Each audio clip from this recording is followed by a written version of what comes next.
Captain Ryan Blake stood on the bridge of the human ship Aurora, watching the stars through the large window.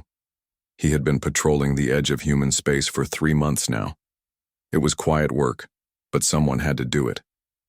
The galaxy was full of aliens who were curious about humans, and most of them stayed away. Most of them. The communication system made a soft beeping sound. Ryan walked over to the control panel and pressed a button. A hologram appeared in front of him. It was Admiral Lisa Carter from Earth Command. She looked worried.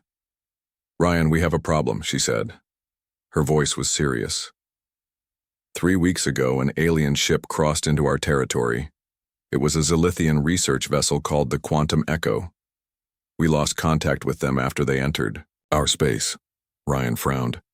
The Zilithians were known across the galaxy as smart scientists. They had the best sensors and technology for studying other species. If they had come into human space, they must have had a good reason. "How many crew members?" Ryan asked. 12, Admiral Carter replied. "Led by someone called Research Commander HFY. According to our sources, he believed humans were just another species hiding some small advantage. He thought we were not as dangerous as everyone says." Ryan nodded. For 50 years, humans had been part of the galactic community. In that time, they had built a reputation that kept other species away from their territory. No one entered human space without permission. It was an unwritten rule that everyone followed. "What do you want me to do?" Ryan asked. "Find them, Admiral," Carter said. "Find out what happened to the Quantum Echo, but be careful. If the Zilithians discovered something they should not have, we might have bigger problems." The hologram disappeared. Ryan called his crew to the bridge. Lieutenant Jake Morrison was the first to arrive. He was a former Marine who had joined the space fleet after the war with the Centauri rebels. He was good at finding things that did not want to be found. Dr. Amy Stevens came next. She was a scientist who studied aliens and how to talk to them. She had been with Ryan's crew for 2 years and had helped solve many diplomatic problems. "We have a missing ship," Ryan told them. "Zilithian research vessel. It crossed into our space 3 weeks ago and vanished." Jake whistled softly. "Zilithians don't just vanish, they have the best technology in the galaxy. If something happened to them, it was not an accident." Amy looked worried. "The Zilithians are peaceful. They study other species, but they do not attack anyone. Why would they risk coming into human space?" Ryan showed them the data Admiral Carter had sent. The Quantum Echo had been watching human territory for months before it crossed the border. The ship's last known position was near the outer edge of the solar system. "They were scanning our defensive positions," Jake said, looking at the information. "See these energy readings? They were mapping our patrol routes and studying our ships." Amy shook her head. "That does not make sense. The Zilithians are scientists, not spies. They must have been looking for something specific." Ryan set a course for the last known position of the Quantum Echo. As the Aurora moved through space, he thought about what Admiral Carter had told him.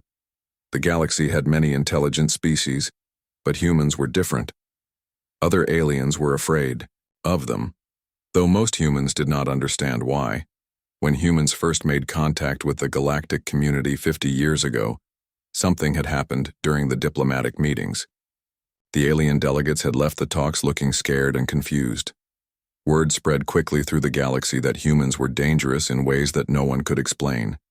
Since then, no alien ship had entered human space without permission. Pirates avoided human trade routes.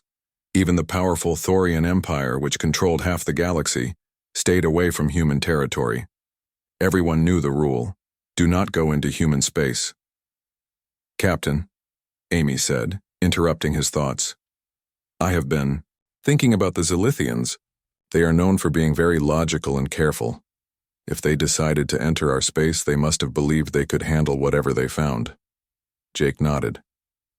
"Maybe they thought the stories about humans were just rumors. Some species do that. They hear scary stories and think they are not true." The Aurora reached the edge of human space 2 days later. Ryan ordered the crew to start scanning for any sign of the missing ship. The space around them was empty except for a few asteroids and some gas clouds. "I'm picking up something," Jake said from his station. "Debris field about 2 million kilometers from here.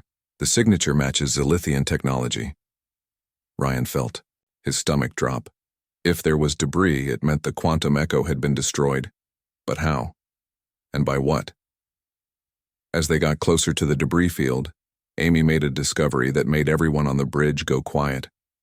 "The debris pattern is wrong," she said.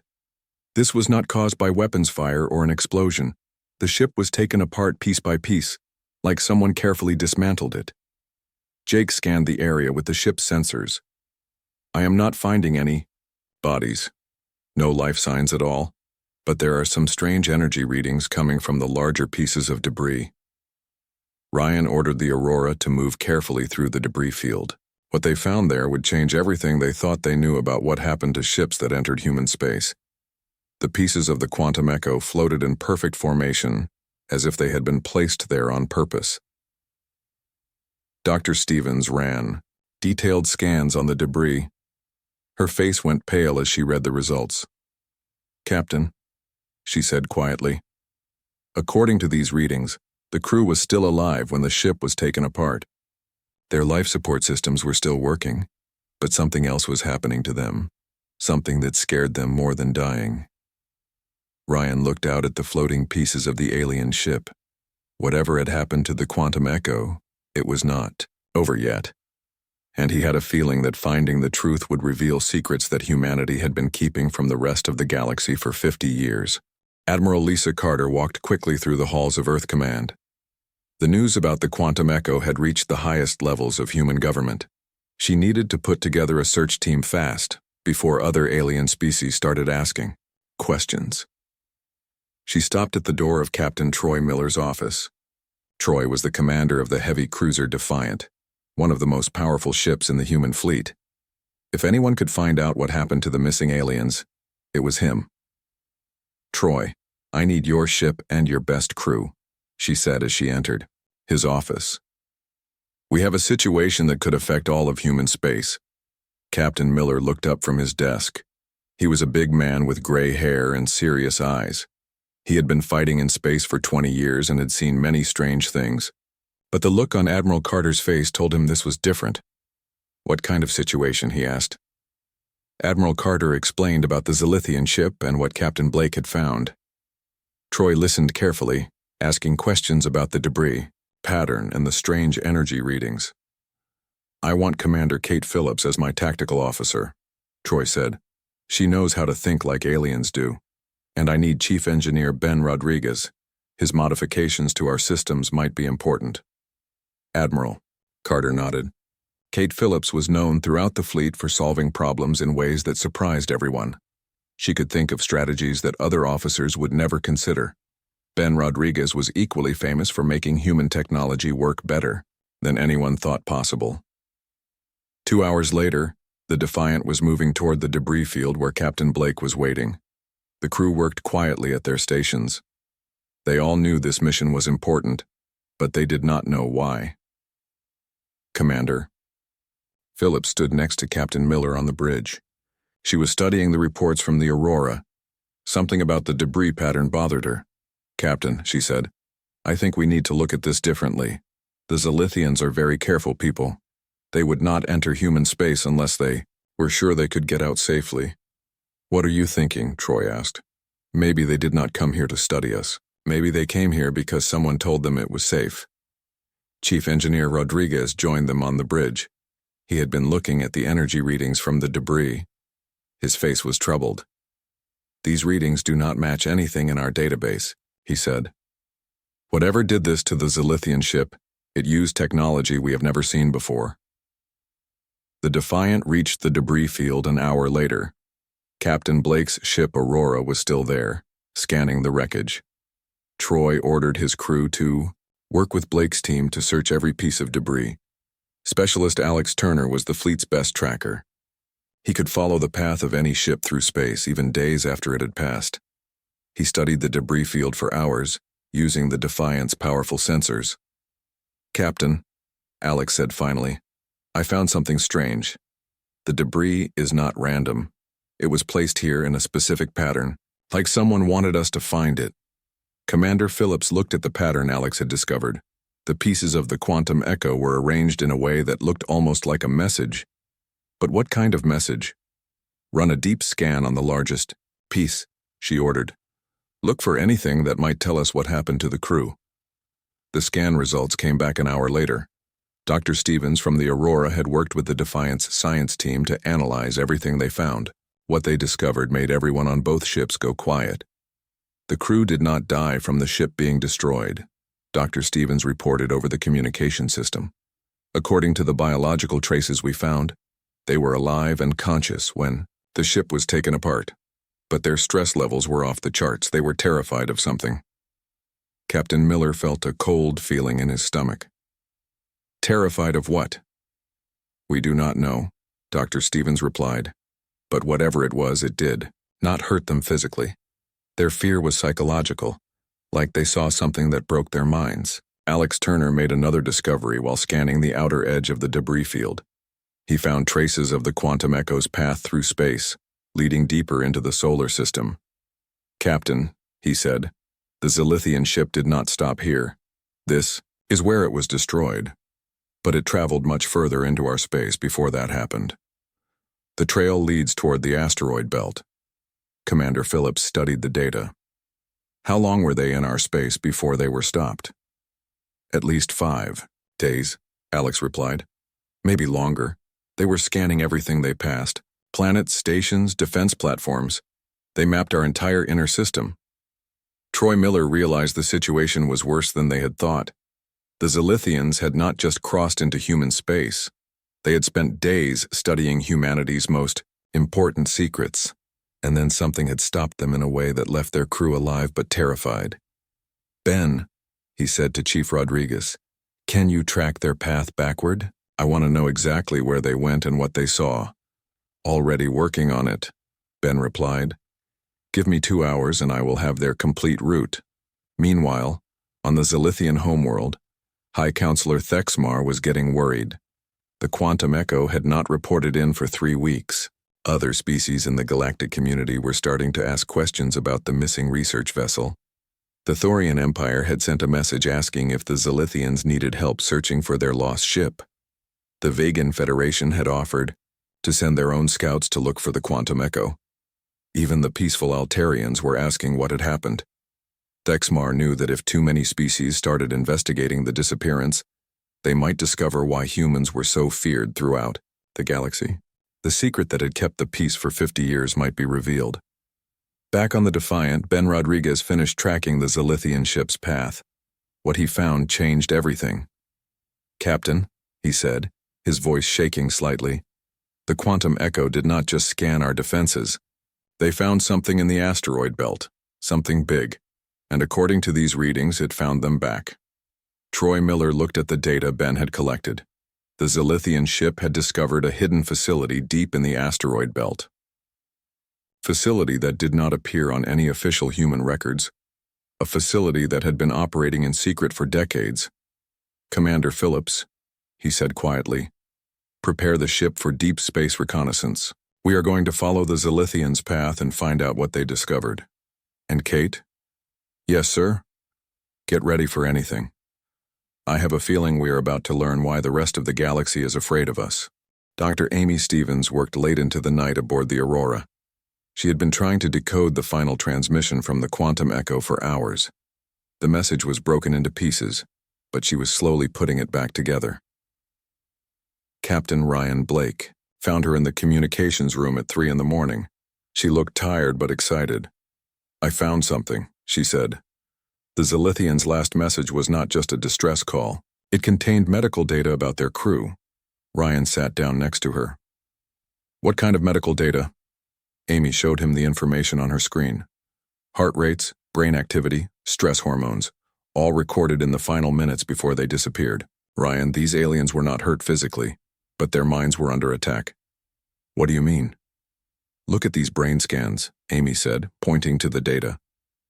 The Zilithian crew experienced the most extreme psychological terror I have ever seen.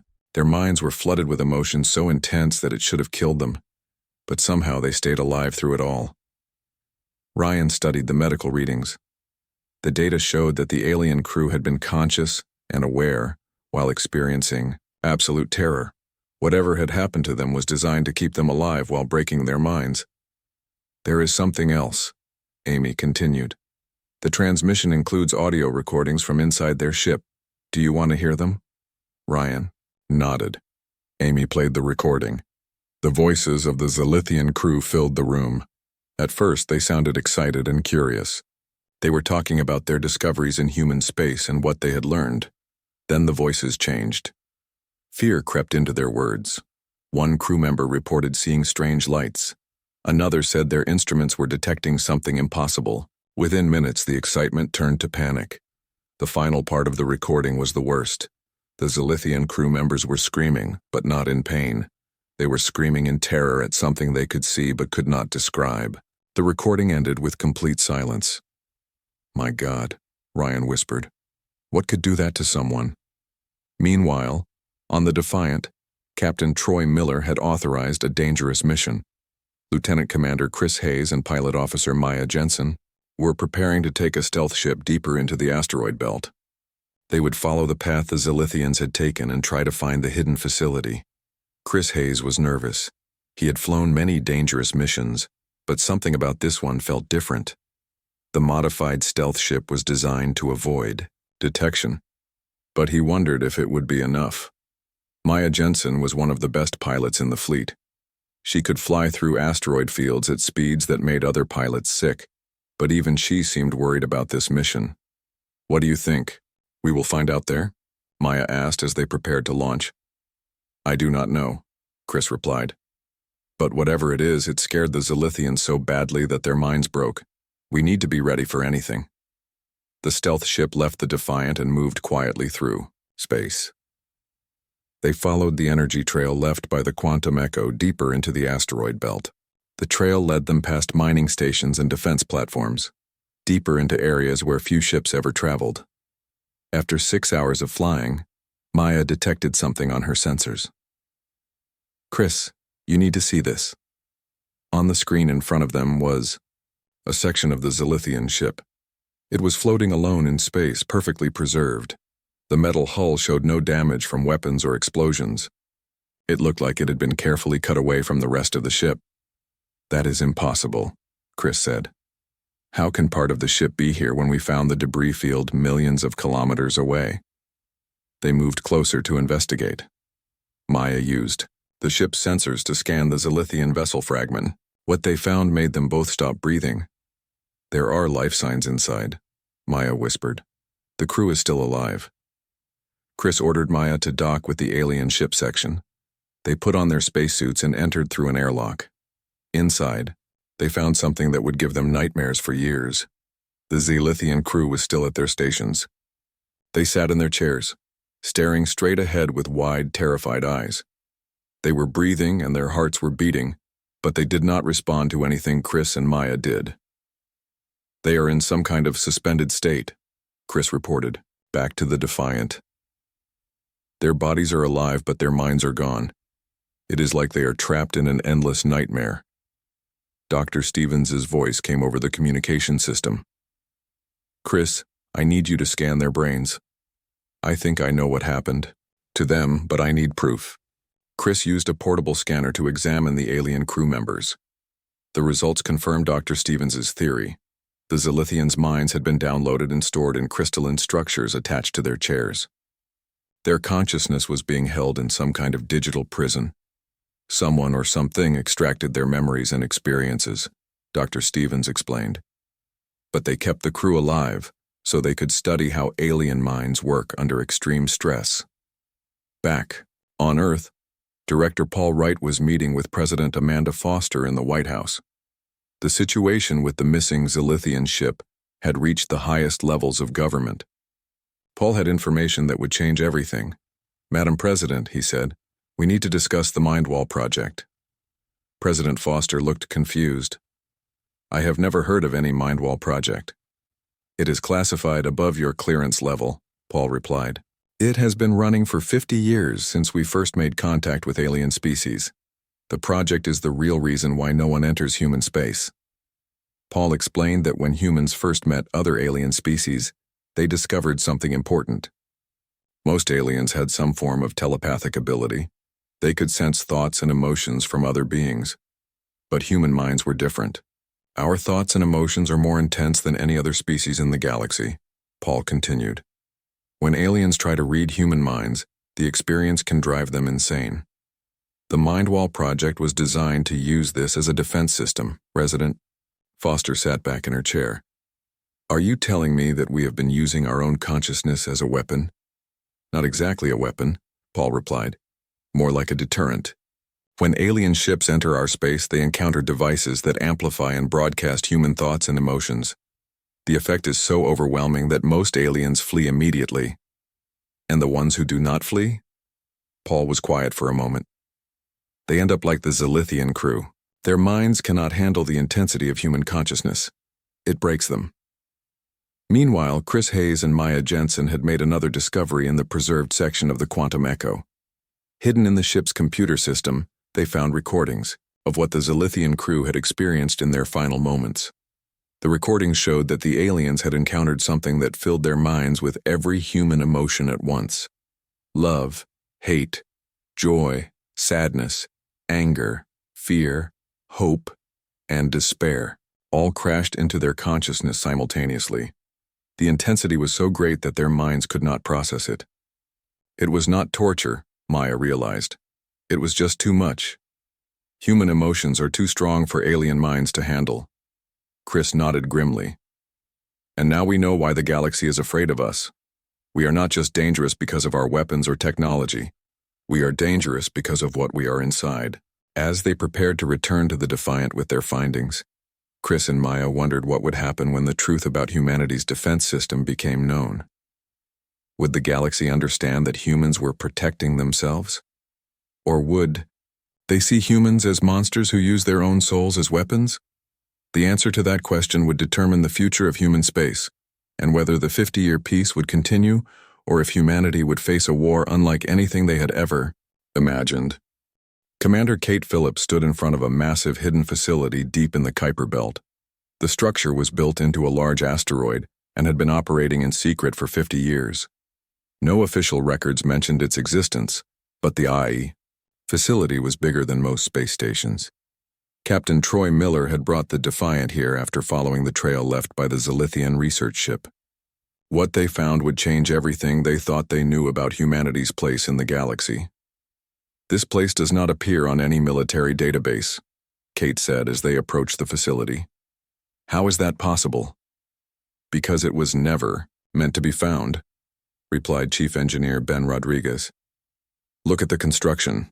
This was built to be completely hidden from any scanning technology. The facility allowed them to dock, and they were met by Dr. Carl Mason, a man in his 70s, who looked like he had been expecting them. He had gray hair and tired eyes, but his voice was strong and confident. Welcome to Project Mindwall, he said. I suppose it was only a matter of time before someone followed the breadcrumbs here. Captain Miller stepped forward.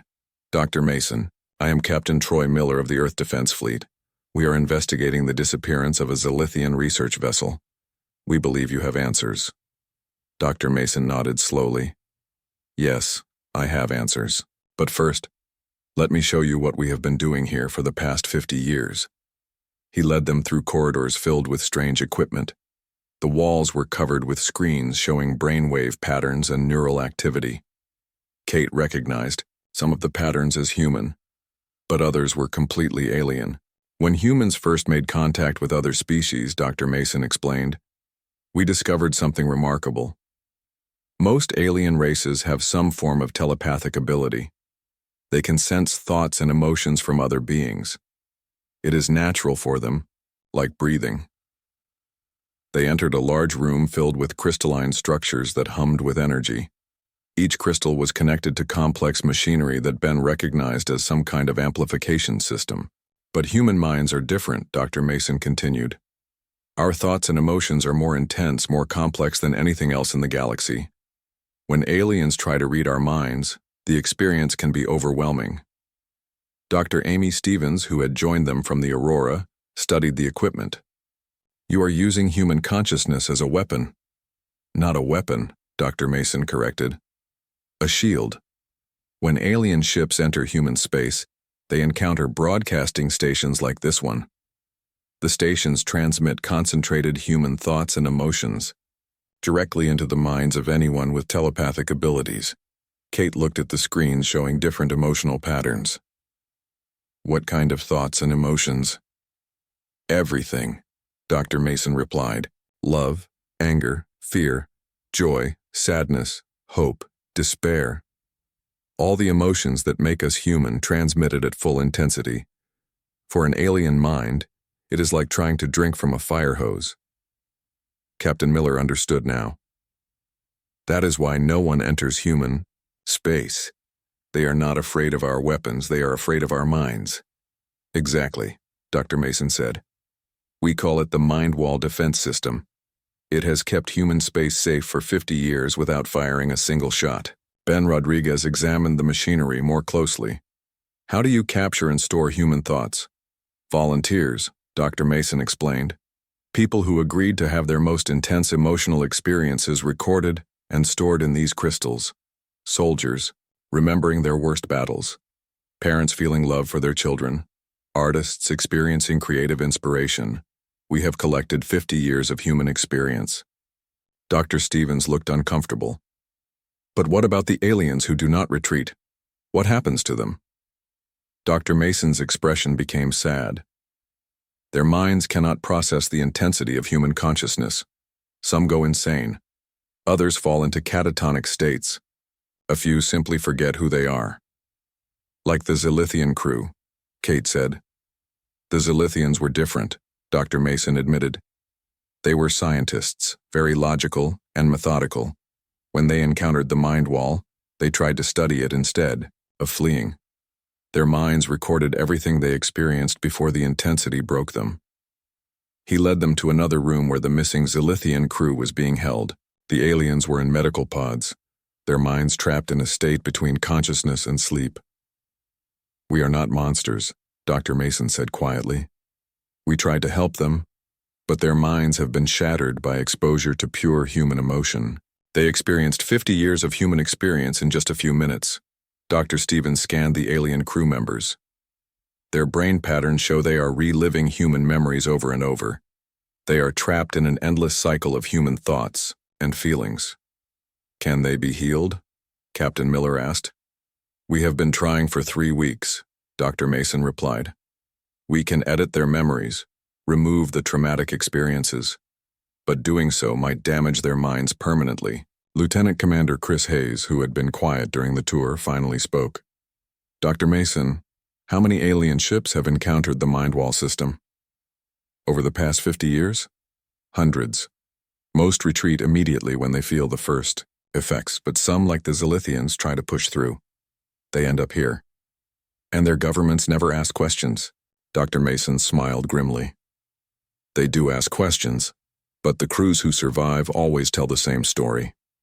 They entered human space and experienced something so terrifying that they refuse to describe it. After a few decades, the stories become legends, and legends become warnings that no one wants to test. Kate Phillips realized the full scope of what humanity had accomplished. We have created a defense system based entirely on reputation and fear. The most effective defense system in galactic history, Dr. Mason agreed. No invasions, no wars, no conflicts, just a simple message. Stay away from human space or face something worse than death. Pilot Officer Maya Jensen had been studying the facility's records. Dr. Mason, according to these files, the Mind Wall system is not just defensive. You have been using it to study alien psychology. Dr. Mason nodded. Every alien who encounters the system teaches us something new about how different species think and feel. We have learned more about galactic psychology in 50 years than most civilizations learn in thousands. Captain Miller felt a chill as he understood the implications. We are not just defending ourselves. We are learning how to control other species. Knowledge is power, Dr. Mason said simply. The more we understand about how alien minds work, the better we can protect humanity. Some would call it manipulation. I call it survival. Dr. Stevens looked at the Zilithian crew in their medical pods. What will happen to them? We will edit their memories and return them to their people, Dr. Mason replied. They will remember a system malfunction and being rescued by a human. Patrol. Nothing more. And if other species start asking too many questions about missing ships, Dr. Mason walked to a window overlooking the hidden facility. Outside, space was filled with the machinery of humanity's greatest secret. Then we will have to decide whether to reveal the truth about the mind wall system or find new ways to keep our secrets hidden. Either way, humanity will survive, we always do. As the group prepared to leave the facility, Kate Phillips realized that they had discovered something that would change human civilization forever. The question was not whether humanity would survive in a galaxy full of aliens. The question was whether humanity would remain human while using their own consciousness as the ultimate weapon. Admiral Lisa Carter made the hardest decision of her career while standing in the medical bay of the hidden facility. The 12 Zilithian crew members lay in their pods, their minds still trapped in an endless loop of human emotions and memories. Do it, she told Dr. Carl Mason. Edit their memories and send them home. But make sure the procedure is perfect. We cannot afford any mistakes. Dr. Mason nodded and began working with his team. They had done this before, but never with aliens who had been exposed to so much of the mind wall system. The process would take hours and required extreme care. Captain Troy Miller watched through the observation window as the medical team worked. How many times have we done this? He asked Admiral Carter. More than I want to admit, she replied. Every few years, some species gets curious about human space. They send a ship to investigate. Most turn back when they feel the first effects of the mind wall. But some push forward thinking they can handle whatever they find. Commander Kate Phillips joined them at the window. She had been studying the facility's records for hours. What she found troubled her deeply. Admiral, this is not just about defense anymore, she said. According to these files, we have been using the mind wall system to control galactic politics for decades. Admiral Carter did not look surprised. Explain. When the Thorian Empire was planning to expand into our sector 15 years ago, a Thorian scout ship accidentally entered human space. The crew returned home completely traumatized. The Empire canceled their expansion plans immediately. Kate continued reading from her tablet. 5 years ago, when the Vegan Federation was considering trade sanctions against Earth, one of their diplomatic ships had a navigation error that brought them too close to our border. They experienced a mild dose of the mind wall effect and suddenly became very cooperative in trade negotiations. Captain Miller felt sick. We have been manipulating the entire galaxy. We have been protecting humanity, Admiral Carter corrected. Sometimes protection requires difficult choices. Dr. Amy Stevens had been working with Dr. Mason's team to monitor the Zilithian crew during the memory editing process. She discovered something that changed everything. Admiral, she called over the communication system. You need to see this. The Zilithians' minds are more resistant to memory editing than we expected. Some of their original memories are breaking through. Admiral, Carter rushed to the medical bay. On the screens, she could see brain activity patterns from the alien crew. Parts of their experiences with the mind wall system were surviving the memory editing process. What does this mean? She asked. Dr. Stevens looked worried. It means they might remember fragments of what really happened to them. Not the full truth, but enough to make their government ask questions. Dr. Mason stopped the procedure. We could try a deeper memory wipe, but it might cause permanent brain damage. Admiral Carter faced an impossible choice. She could risk damaging the Zilithian crew's minds to protect humanity's secret, or she could let them return home with partial memories that might expose the mind wall system. There is a third option, Dr. Stevens said quietly. We could tell them the truth. Everyone in the medical bay turned to look at her. Think about it, she continued. The Zilithians are scientists. If we explain what the mind wall system really is and why we built it, they might understand. They might even help us find a better way. Admiral Carter shook her head. Absolutely not. If the truth gets out, every species in the galaxy will unite against us. They will see us as a threat that needs to be eliminated. Maybe, Dr. Stevens said. Or maybe they will see us as something unique and valuable. Our intense emotions and complex thoughts could be a gift to the galaxy, not just a weapon. Chief Engineer Ben Rodriguez had been working on the facility's systems during the discussion. He made a discovery that changed everything. "Admiral," he said, "I found something in the facility's deep archives. The Mindwall system was not humanity's idea." He showed them files that were older than any others in the database. The documents revealed that the first human diplomats had been contacted by a mysterious alien species that warned them about the telepathic nature of galactic civilization. This alien species told our ancestors that human minds were too intense for normal galactic contact, Ben explained. They helped us build the first Mindwall devices to protect ourselves. "Who were they?" Admiral Carter asked. "The files do not say. They are called only the Guardians in these records, but according to this data, they have been watching humanity for thousands of years." Dr. Mason looked shocked. "I helped design this system 50 years ago, but I never knew about these files. Someone hid this information even from the project leaders." Captain Miller realized the implications. If these Guardians have been protecting us, why? What makes humanity so special that an alien species would help us hide from the rest of the galaxy? Before anyone could answer, alarms began sounding throughout the facility. Lieutenant Commander Chris Hayes' voice came over the communication system from the bridge of the Defiant. "Admiral, we have multiple ships approaching the facility, Zilithian, Thorian, and Vegan vessels.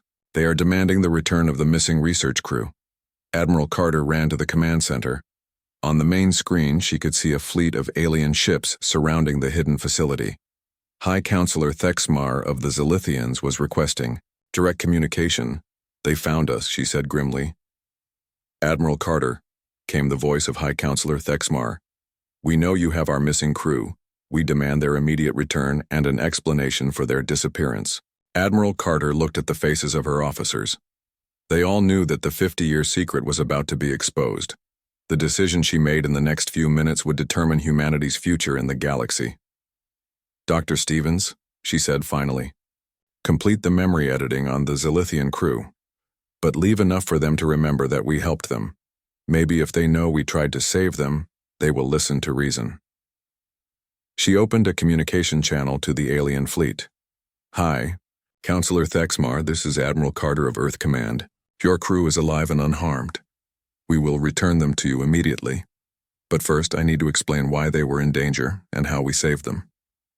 "Explain quickly," came the reply. Admiral Carter took a deep breath. 50 years ago, humanity discovered that our minds are different from yours. Our thoughts and emotions can harm telepathic species. We built a defense system to protect both our species and yours from accidental contact. Your research ship was damaged by this system, but we have been caring for your crew and healing their minds." There was a long silence from the alien fleet. Finally, High Counselor Thexmar responded, "You are telling us that human space is dangerous because of what you think and feel?" "Yes," Admiral Carter replied, "but we never wanted to hurt anyone. We just wanted to keep everyone safe." As the Zilithian crew was transferred back to their people, Dr. Stevens watched the reunion through the medical bay's cameras. The aliens seemed confused, but grateful to be alive. Captain Miller joined her at the observation window. "Do you think they will believe our story?" "I think they will want to study us even more now," Dr. Stevens replied. "The question is whether they will fear us or try to understand us." On the bridge of the Defiant, Admiral Carter received a message that would change everything. It came from an unknown source, using communication technology that was far beyond anything in the galactic database. "Humanity," the message said, "the time of hiding is over. Your guardianship of the galaxy's emotional development has served its purpose. Now you must take your place as teachers and guides for species who have forgotten how to feel deeply. The galaxy needs what you carry within your minds and hearts." Admiral Carter looked at the message with wonder and fear. Humanity had spent 50 years hiding from the galaxy because their emotions were too intense. Now they were being asked to share those emotions with species who had lost the ability to feel. As the alien fleet departed with the rescued Zilithian crew, Captain Miller asked the question that everyone was thinking. "What happens now?" "Admiral." Carter watched the stars through the command center's main window. Now we find out if humanity is ready to stop being the galaxy's nightmare and start being its teacher.